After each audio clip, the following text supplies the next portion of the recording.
my friend Jenna, and this was her idea. This is all her idea to get all this going. And she has friends that come in.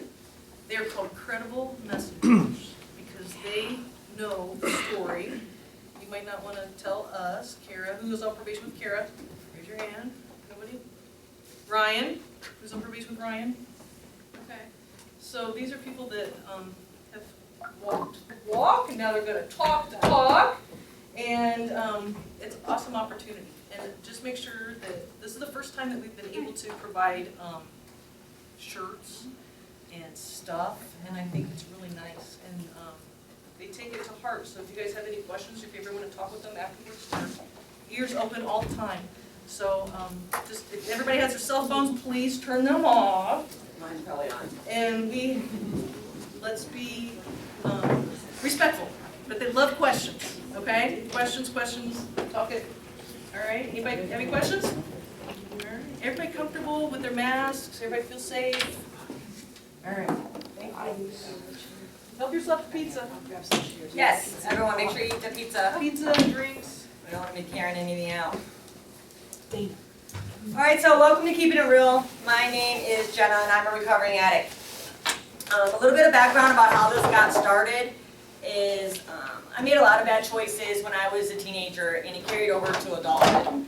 Before the age of 18, I was in and out of juvie. I had to do a stint in a group home. I was doing every drug under the sun, coke, weed, ecstasy, acid, you name it. I was participating with it. I was having sex, self-harming. And that did not stop just because I turned 18 or moved out of my mom's house. Like I carried all that behavior into my 20s, which led to 20 years of addiction. I do have 2.5 years clean now, but we share our messages now in hopes that you will make better choices. We try to keep it real, honest, straightforward, like these are our life experiences, shared with you so you can make better decisions now. I do want to touch on about weed. So there's a question on the pre-test that I handed out about marijuana being a gateway drug. My personal opinion is it definitely is. So I started with weed. I didn't jump instantly into heroin, crack, things like that.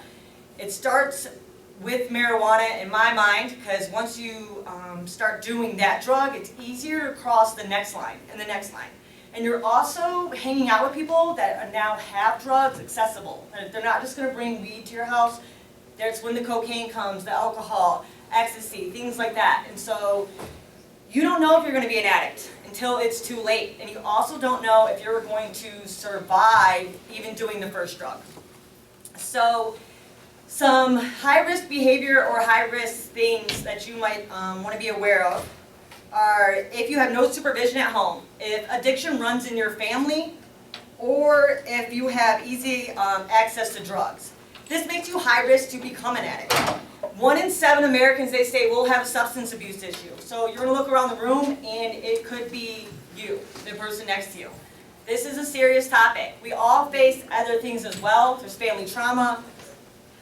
There's peer pressure, bullying. I mean, I've dealt with a lot of that stuff. And like I said, I didn't have the coping skills, so I made really poor choices to figure out how to cope with those. So we're hoping that you will take some of this to heart and maybe make some better decisions in your teenage years and not follow the same path we did. So with that, I'm going to introduce my first speaker, Chris. He's got a good heart and a good message, so let's hear it for him.